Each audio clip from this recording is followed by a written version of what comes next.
Welcome to Find the Connection, the podcast where we explore the history, development, events, and stories that make Northeast Florida so inviting. I'm your host, Kendra Robertson, a real estate professional, community leader, wellness ambassador, and proud resident of Jacksonville Beach for over 30 years. In each episode, we'll dive into the stories of the people that are making a difference, both at a local level and nationally. We'll share an inside look at real estate with tips for maintaining work-life balance, from winning your mornings to winning your day, all while staying connected with our vibrant local community. So grab your coffee, get comfortable, and let's find the connection between community and living your best life. I am here today with my friend Peggi Cooney, the author of This Side of Alcohol, but she is also the Chief Connection Officer for ZPE Connect. She's, I think, in the middle of writing her second book. She's also co-authoring a workbook. She's got lots going on, but I just want to thank you for being here to chat. It's so good to see you. Yeah, it's so good to see you too. So let's start with your book. You basically were journaling every day and it turned into this book, right? Yes. Yeah. What happened was that I was like you, a sober cis in the very beginning. When I decided when my daughter decided I needed to do something about my drinking, Sober Cis ran across my Facebook page and like many others, and I joined that day and also signed up for her first retreat, which was in October of 2019. And so at that hotel, I started posting every day on the Sober Cis Facebook page. And it just became something I did every day.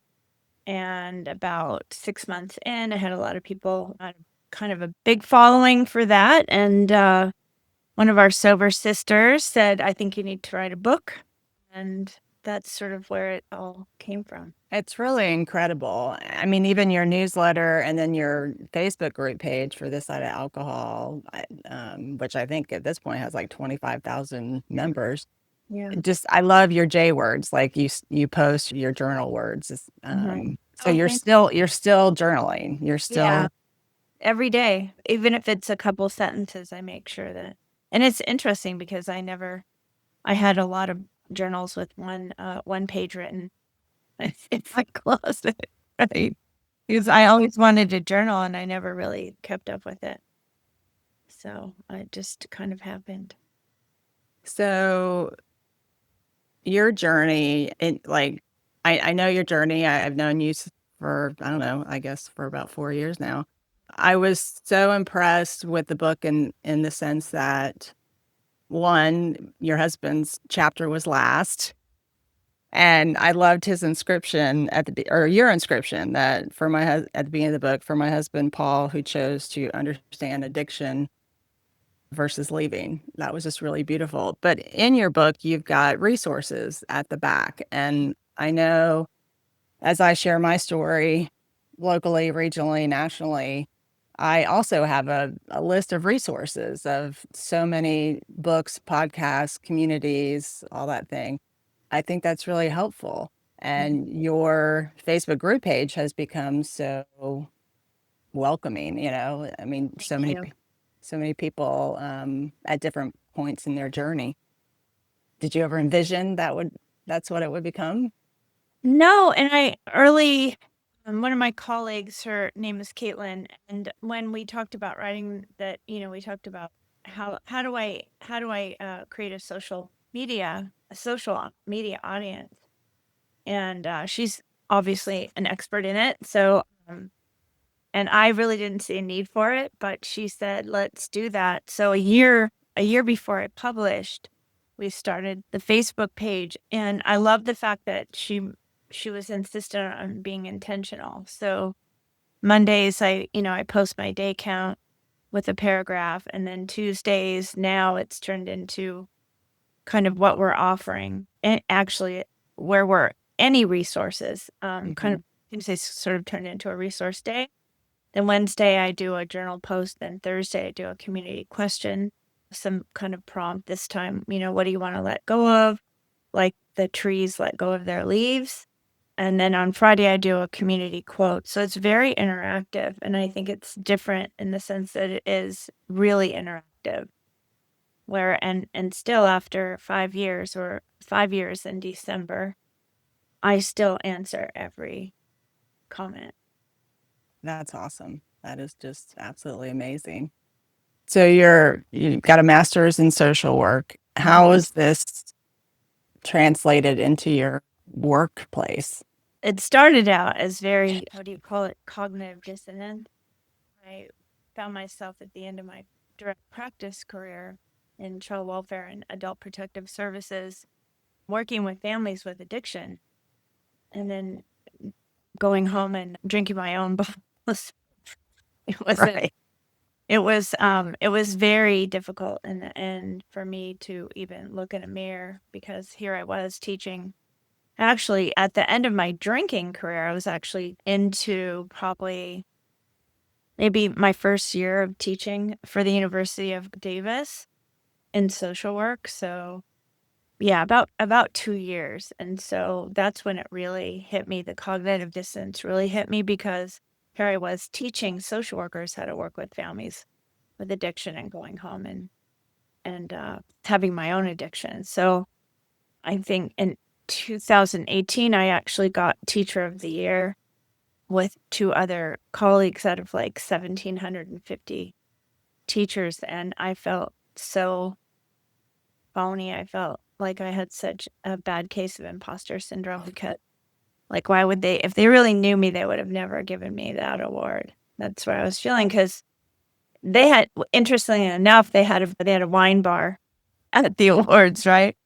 And of course, I didn't drink there. I waited till, I got home and drank my bottle of wine. And that was kind of when the first seed was planted. Like, I think, you have everything, really everything for Peggi Cooney. Never dreamed I would get an award about teaching. Never dreamed I would be a teacher. And and so that was when the first spark said to me, you have everything and yet you're still doing this. I didn't stop drinking then. It took me another 9 months, I think, to stop drinking, but that's kind of where the seed was planted. So where in that time period did it get so rough where what I guess the word is whistleblower at work? Was that within Yeah, the 9 months or was that before? that was before, and it was that's actually what accelerated, I think, my drinking. Part of that was really three different things. One was there's no really focus. They're starting to be now. Actually, we're really doing a much better job of secondary traumatic stress, where direct practice in any helping fields is experiencing other people's trauma on a daily basis, and your brain doesn't know the difference. And if you're in the helping fields, you don't feel like you have the right to bitch because you chose that profession. So it's you don't think about self-care. But and then really I knew, obviously, if I was going to be a child welfare worker and APS worker, that I would see trauma. So I wasn't like shocked about that. But the thing that actually broke my heart in half was the system trauma that Mm. we were I felt like so many times in my career that we were separating kids from their families and putting them in a not much better environment. And that the whole system, anytime government gets involved in people's lives, there's these consequences. And that's really when it started. And on top of that, like you said, I ended up being a whistleblower in a health and human services field, which was horrible. And I was treated like a piranha. And I wasn't going to let them win. They really wanted to get rid of me. And I decided to stay. I'm not sure that was a really good decision, but I toughed it out for the 2 years I needed to get full retirement. And yeah, that was really rough. And that's really, really when it was physically painful for me to walk in the door at work. Like, I could just feel it. Like, it hurt to walk in the door. And I would get through the day, and then I would go home. And one glass turned into 2 to 3, and then, of Right. course, the whole bottle. Sometimes So go ahead. no, and sometimes more, right? Right. Not often. Yeah. I've always gotten good book recommendations from the groups that we're in from you. And when we were, I think it was when we were in Bali, you were saying that Unzinga's book, The Unaddiction, Oh, was so like one of good. your favorites. And I read it, and it's like 6 conversations you can have, like, Mhm. but it is. I feel like we're in a sober, curious world, and things are changing. That book was more terminology changing, but she talked about the ACE Mhm. score, Yeah. and that was really eye opening in an addiction kind of sense. So, what is it? What's that stand for? ACE? ACEs is adverse childhood experiences. It was a Kaiser study in the 80s, actually. It hasn't become popular until the 21st century. And really there's about 10 ACEs that they're called adverse childhood experiences. Divorced, having a parent that has a severe mental health, sexual abuse, physical abuse, of course. And so there's 10 ACEs, but what Dr. Harrison did was that in her book, she added the Philadelphia Project added 5 more ACEs, which kind of brought it current. So a couple of those ACEs are being discriminated against for race and sexual orientation, being bullied by someone who's not in your family, growing up in an unsafe neighborhood. So your chances of having an addiction later in life, if you have 4 or more ACEs, your predisposition to be addicted to something in adulthood is 700%, which is giant, right? I have 6. And I think the ACE study you can go online and just ask, Google ACE study and you can take the ACEs quiz. But I think that the ACE study is one of the most significant things that we can look at because so many of us, I don't have sexual abuse trauma. I don't have physical abuse trauma, but I have 6 of the others, right? So, and our brains don't know the difference between a sexual abuse trauma and parents being divorced or so all those traumas actually register in our brain in the same capacity. And I think once you know that, it's like Laura McCowan's words that say, it's not your fault, but it is your responsibility. It was such a huge relief because I felt like, oh my gosh, if you've been sexually abused, my trauma doesn't even hold a candle to your trauma. So you just don't feel like you have a right to bitch about it, kind of the same way I was when I was a social worker. But what I love about Dr. Harrison is that she adds pieces. Right.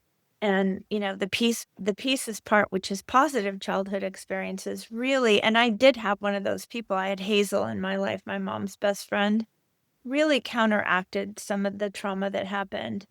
And the beauty of pieces is that you can still get positive childhood experiences as adults. Her, and it just permeates so much in the work that, I do with teaching social workers. Right. This really I don't want the new social workers to think that this profession is doomsday because there's so much attrition anyway. People get burnt out and they don't stay usually past 5 years. And that just hurts the children and families that we serve when every time they have to tell their story over to a new person. So I love the idea of pieces and really since I stopped drinking, I've had a lot of pieces in my life. So, knowing that, does it help in a social work field, like identifying and helping prevent before it gets to an addiction level? I mean, we have obviously lots of our families are affected by addiction, but it's not only addiction. And, it could relate to any of the 10 ACEs. But from a teaching standpoint, it's really important to let workers know that the power of pieces Right. because we just tell them, especially the older kids that are in care still.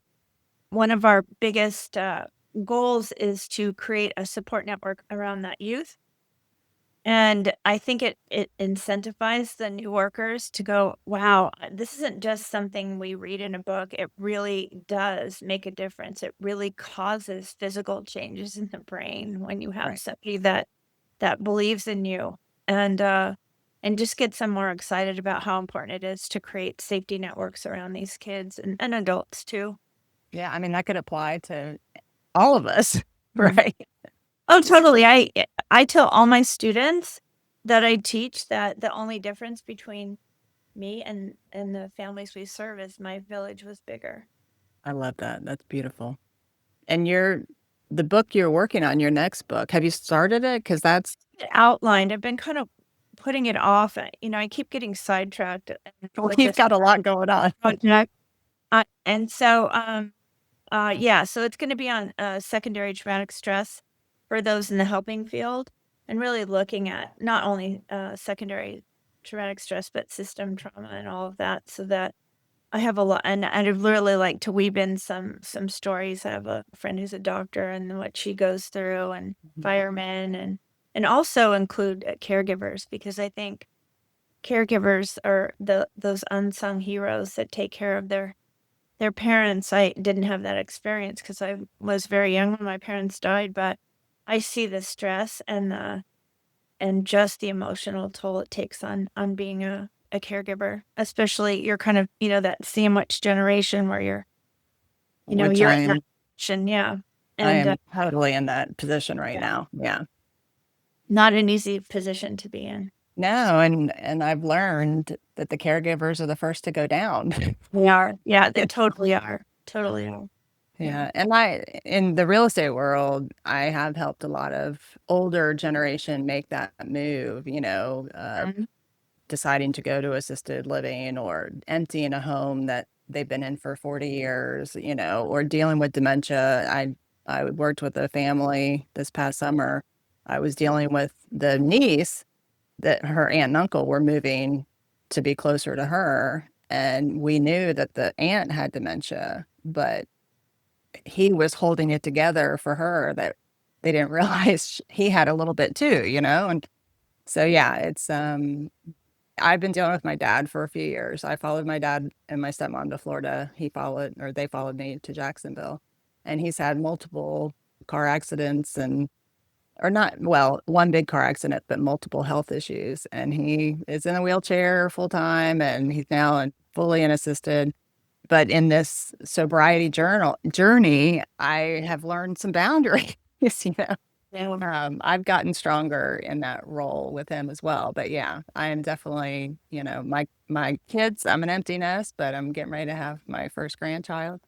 So yeah, it's definitely it's hard, Yeah.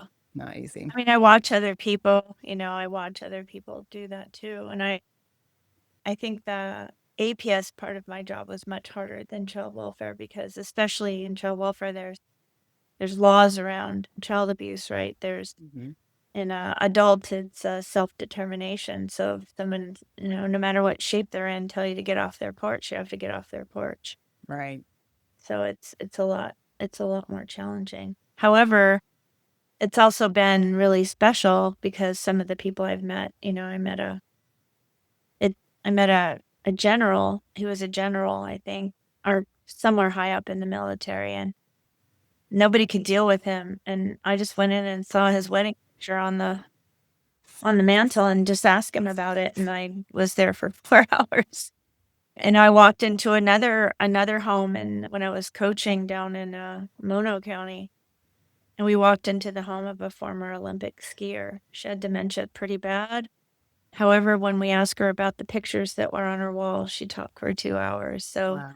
lots of lessons and lots of really cool things that have happened through that part of my career. Well, getting back to your large village, which you've created villages too. Sober Sis was for me as well. Like that Mhm, was the turning point, the alcohol-free living course, really evaluating like why I was drinking, what I was mhm. trying to numb out from. You went on to discover the Luckiest Club, correct? That hand I in hand. No, it didn't start. Luckiest Club, Laura's book came out and Laura McCallan's book came out in January of 2020. And I think I was the last person to see her book tour because COVID happened right after that. I went down to see her in San Francisco, and I already had some inklings about writing a book, and I just fell in love with her work. And then, and because of COVID, we probably wouldn't even be talking right now if it wasn't for COVID. It did create the Zoom world, and she actually officially started. I took We're the Luckiest in Living Color. It was like an 8-week course from her. And because of COVID, it turned into, she has like thousands of members now. And I think like 60 classes or 60 meetings a week, something like that. So I still am in that, still go to a couple of meetings a week because there's some facilitators I love. So you've met quite a few people in that group. That's how you connected with Jeff Graham with Back to Zero, correct? Yeah. And you were doing your weekly interview, which that was my first Yeah, that was online interview. Yeah, when I was looking for your email this morning, our mutual email with Jeff popped up. It's kind of cool. That was really cool. How did that come about? Just like you, Just I met each know, other, and he was kind of into doing that. We're not obviously not doing that anymore. He's happily living in it was Cincinnati, but it's across the river, so I think Kentucky. I don't know. Is he in Indiana? I know it's a tri-state area. One of Okay, those. yeah. Very happy. Yeah. So he went a coaching path. Mhm. You haven't really gone a coaching path, have you? Not a fan. I mean, I'm a fan of coaches, but it's not my thing. I love systems. I love group. I love group work. I just I'm fascinated how changing one person, a group changes the whole group. I'm not a fan. I'm not personally a fan of one Right. on it's not my thing. But I know a lot of good people so that I can refer to. So the zero proof experiences, how did you connect with Susie besides Sober Sis? How did you connect where you decided I want to be a part of this? Yeah, so that was evolving too. In January of 2022, Susie had her first dinner, 45 people in Long Beach. That's where she lives, Susie Strillman. And she was a sober sis too. So she invited me and she picked me up at the airport and everything. And I'm like, I was so impressed. And Carolina Radikowska, who wrote, dang it, I know I'm with that. Oh, Euphoric. I have books all over my house. Excuse me. And she was the keynote speaker. So I had just published my book the year before, November, October. She wanted me to be a keynote speaker in Sacramento, which isn't a real destination place. We had more people come fly in from out of state than we did have local people in Sacramento. It was kind of funny. So that was our second one. I won't go into each one, but my point that I a dinner's not enough for me because nothing's ever enough for me. And we happened to sell out the block of hotel rooms, so we had 2 suites. So I had this beautiful suite, and I'm like, "Okay, most people came in Friday morning, right? And so why don't we have, like, a meet and greet?" So we had, the non-alc champagne, and then we had, a charcuterie in my room, and sort of had this meet and greet for anybody that was at the hotel early, that came early. Mhm. And then Austin was our third one, and that turned into a meet and greet with a local panel of people in the field, and then having a big dinner, but during the day having some sessions. I think there was rock painting, maybe a women's financial retirement thing. And 10, our 10th Sober in the City will be in Colorado Springs, and in May 15th through the 17th. And so, just a sampling of who we're going to have there is we have Tony Will. I think you met Tony. Oh, yeah. Yes. She's a coach, but also just did a TED Talk. I think her book's coming out next year. And she is the general manager of the Kalamazoo Red Wings, I think, a hockey team. She's a female general manager for a professional hockey team. In a men's world. She's just a kick. And then we have Josh, the non-alcoholic bartender who owns Ocean Beach Cafe. in San Francisco, and he is just amazing. He's such an entertainer. So he's going to be our keynote speaker. But we have like eight different sessions that we're doing, and we're going to do financial planning again. We're probably going to do another sound bath. We have journaling with Ann Dowsett Johnson. Stacy Morin's going to do a neurodivergent class. So we have about eight different classes. Plus, we have our thought leader collaborative. One of the things that really surprised us that is so cool is that we get a lot of coaches and we get a lot of influencers coming to our events. And so they kind of collaborate there, get on each other's podcasts, really start to exchange some information. And then we have this huge 4-course dinner at night. Of course, we just drink differently and deserve a pretty glass and a place at the table, right? And that's not for everyone. There are people still in the world that maybe are a little bit more triggered by those things. And I don't drink a lot of non-alc stuff. It's very expensive. But when I do, I think one of the most glorious things that happened this year is that Paul and I celebrated our anniversary this year in a really nice restaurant. And I also am lucky enough to live near Ian and Carly Blessing, who own all the bitters, and they have a new bottle shop. They have a production center and a new bottle shop, and I went and got some French Bloom sparkling, and we had to pay a $30 corking fee, which I don't care at all. It was a beautiful restaurant, and I got a champagne bucket and a waiter that poured that bubbly drink in my glass with the towel over his arm and all of that. And I felt so included. My husband drinks. He had a Manhattan. And the manager of Ella's restaurant in Sacramento came over, and he was like blown away. And so I love talking about it to people.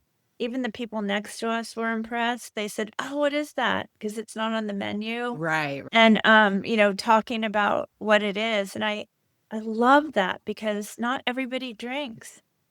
At my son's wedding, we had Prima Pave, which is my other favorite. And there was a woman that was 8 months pregnant sitting with an empty glass in front of her. And I offered to give her that. And her husband was so impressed, and she felt so happy, that she was toasting along with the other. And then we had a non-alcoholic margarita.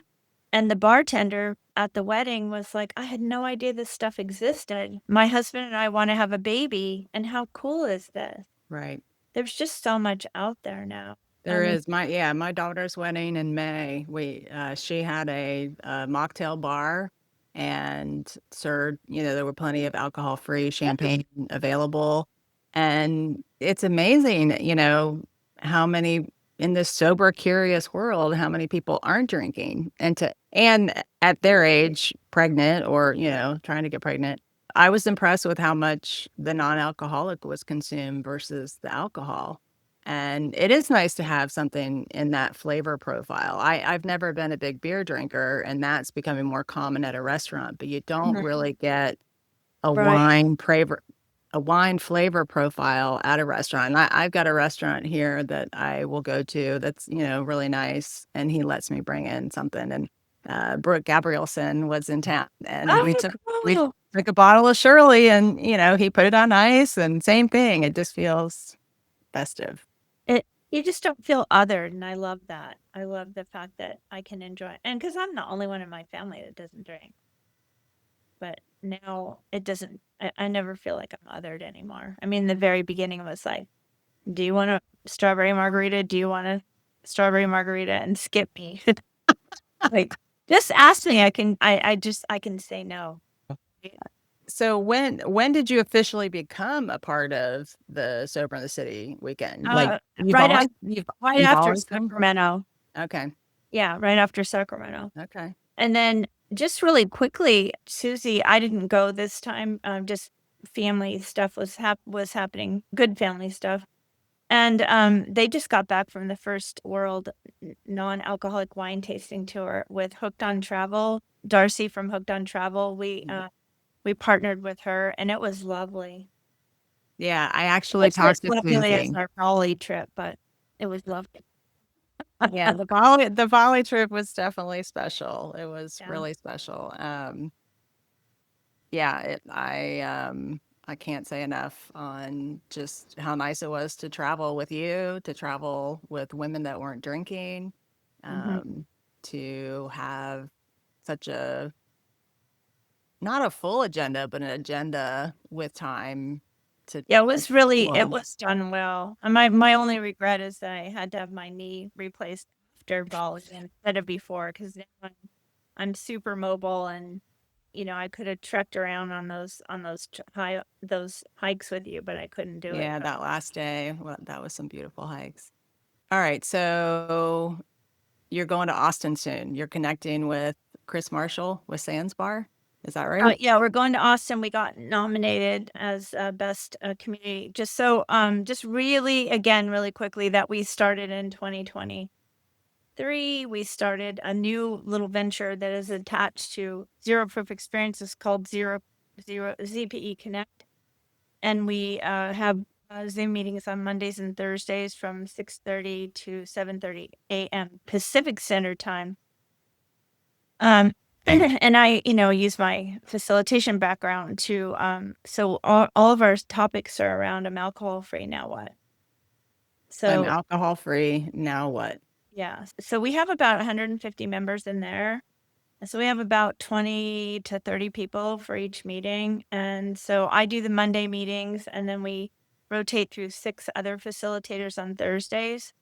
And so, Kristen Horseman just did something on, a gratitude jar or sunshine jar. I think that's what she called it. Monday, I'm doing the value of being of service to others and, imposter syndrome and fawning and all, we've done neurodivergent art. So it's just, there's lots of recovery Zoom meetings Mhm. around the world now. I think we're just a little bit different. It's very interactive. Again, we ask a question right away, so everybody gets involved. Mhm. And so it's probably my favorite thing is because it's just up my alley. I love to facilitate, and it is just amazing. It's such a great program. So that and then those people get to know each other a little more. Right. So when if and when they go to Sober in the City, they already know each other. And I think the interaction is what connects people when you allow them to interact with those thoughts instead of just sitting and listening to someone, right? Yeah, it's really good. I mean, you've been a guest on our program. It's just I live for Mondays. I absolutely love doing it. And so, we put a lot of work into it. We have to really send in a format of what we're going to talk about because Mhm. I don't want it to be, oh, I just picked a book off and there's nothing wrong with this. It's not a Right. criticism. But reading a reading or, picking up something and just reading it, I just really like to get people involved right away. Like probably one of the questions on Monday will be, have you ever, can you share a act of service and how did that make you feel? Or has somebody given you an act of service and how did that make you feel? So we start out with that and then talk about it a little bit more. And then Mhm. if we don't have time limits on our shares and they just go by like in 5 minutes. So I'm really, really proud of that format because it's very different. Yeah, I think the whole addiction is opposite of connection or Right. whatever that phrase is or Yeah. that TED talk. I think in this journey, being able to have conversations, to talk about it, to share those moments that we need to talk about, I think that's where the work really starts happening, like listening to what someone else is going through. Even the further I get along, I'm over 4 years alcohol free, but to hear someone struggling, it's good for me and I can be that support as well of it only gets better. Yeah, and also we think you hit a year and you're like, I should be super excited about hitting a year. And in a way you are, in a way it's like anticlimactic, like And it took me like 3 years to start to feel comfortable in my sober skin because I still felt pretty othered by, not intentionally by my Mhm. family. Um, I didn't feel quite comfortable with everything, but now I even notice that my family's not drinking as much. It's Oh, not I don't think it's because of me, I think it's culture. I just think, like, drinking just isn't in like it used to be, or drinking to get drunk isn't as in as it used to be, I don't know, but I feel so comfortable now in it, where before even when, we have new neighbors up at the cabin and she said, "I'd love to have you over for a glass of wine." I said, "I don't drink, but I'd love to come over, because," and I don't tell everyone I don't right. drink, but I'm gonna have an ongoing relationship with this person, I might as well get it Get it out of over her. with. And she was like, "Oh, I have 2 cousins that are alcoholics." And I'm like, "Great." I do find sometimes, like, you talk about being feeling other. Sometimes I feel like I make people feel other, Yeah. right? And are they questioning their drinking level? Why are they uncomfortable around me not drinking? But yeah, I would say after over 4 years, it's very rare that I struggle with it. I think I've learned when I'm out with girlfriends and they're starting to order their third glass, it's time for me to go because they're starting to repeat the same story, you Yeah. know, and that's fine. They totally get it. I love you, Yeah. Kendra. Well, so you're working on some workbook. Oh, yeah. Tell me about So that. Brigida, right? Yes. Okay. So she called me up after one of our Sober in the City things and said, I think we should combine. And Brigida is like a former actress in Canada. She had like detective series or something. She's a ball of fire, but she's super talented and in knitting. Like, she knits like art. So, she knits gnomes and she knits like bears, but she can knit a sweater and a dress. She's knitted a dress. I mean, Mhm. her work is like insane. So she wanted to do something a little whimsical, which is a little bit out of my comfort zone. And so, but we created a workbook. It's like half a book, and it just came back from the editor last night.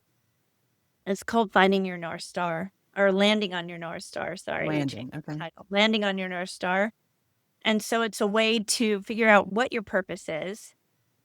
It's in 3 sections. What is your purpose? So we use finding your values, your core values. Then we look at South Stars, because so much of what we want to do in our lives is guided by what we don't. Wow. And then landing on your North Star. And then we have a middle section, which is strategies and goal setting. And then a third section to keep you on your path and to kind of recheck to see if what you picked for your North Star is really your North Star.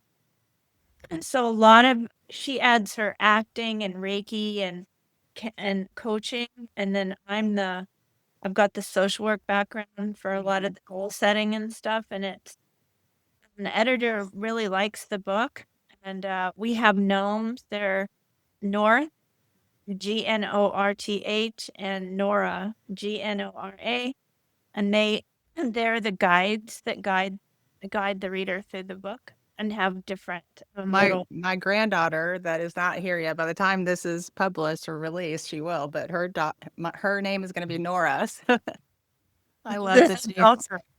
Yeah. And it's very interactive. You can write it. So it'll be like a workbook size. So you can either write in it, and those Mhm. those of you that are those people who don't want to write in a book, because there are those people, will have links to print out the pages, so they I can go. love it. I'm really actually that's my focus in the next couple weeks. So I'm at the time of this recording, I'm waiting for the call from my daughter that she's in labor. Uh-huh. But she lives 4 hours south of here, and I've been trying to wrap up my business to the point where I don't have to be in Jacksonville. I can be down there for a couple weeks, and I'm really using this as a time to, work on my business plan for the new year, work wise, trying to get off that real estate roller coaster Right. of burnout And my business coach, my assignment really is to find my purpose, like not just find my purpose, but think about what I want to do. Like she said, forget the work, we're working on the business plan, what you want to do, but this is you. Figure out what you want to do, where you want to be, what you want to be doing, regardless of how much money you're making, regardless of your work schedule. And it is kind of a freeing exercise. And I haven't done it in a while. I think prior to giving up alcohol, I had done that 5 year, what am I going to be in 5 years if I don't make any changes, And I've done that. I've been very intentional with my business, with real estate. But yeah, I'm kind of taking the next week or two to kind of explore that. So I'd love, when is your book going to be out? What we can do is we can send you a manuscript and then you can take it with you. I'll send it to you after the meeting. I love it. And you can be one of our beta readers. So this, what I'd send you is without the edit. Okay. Because I don't know, or maybe I can forward the edit. I think I can forward the edit. I just think the other one will be easier to use. Right. But yeah, you're more than welcome to, and then we can actually put you on the book if you want. If you like it. Yeah, it sounds amazing. So it's a little wooey for me. Yeah. It's a little what? It's a little wooey for me, but it's like it turned out like we're so excited. We started it as like a 12-month planner, just a small project, and it's turned into that. So and I'm really proud of it. It's really turned out fun. Well, she's a coach. She's like mind, body, soul, right? Like that is what she does. That's a great compliment to you for sure. So each chapter has a meditation, then it has the subject, and then has activities that you can do after. It's very interactive.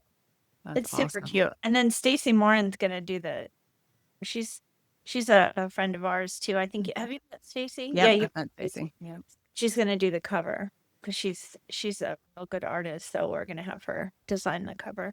So hopefully it'll be out, like we know it has to be out by Sober in the City. Yeah, I still don't know if I don't think I'm able to come to that one. I wasn't able to come to the one this past May because of Sabrina's wedding. I have an event that I'm in charge of each year that falls on that same weekend. But yes, Susie let it out of the bag that she's exploring Australia, and I said, sign me up. I go to Australia. There's no if downs or buts, then bucket list forever. Well, and having been in Bali and knowing that Bali is kind of the Australian playground, kind of like Bahamas is the Florida playground kind of thing. Yeah, it'll be exciting. So is there anything else we haven't talked about that? I don't think so. I'm just super busy right now I'm really glad that I'm alcohol free because my daughter, Lindsay, has 2 sets of twins. And my son, Lindsay's twins she has identical 13-year-olds, and then she has a boy and a girl who are 9, which people say, are they identical? And I'm like, sure. One.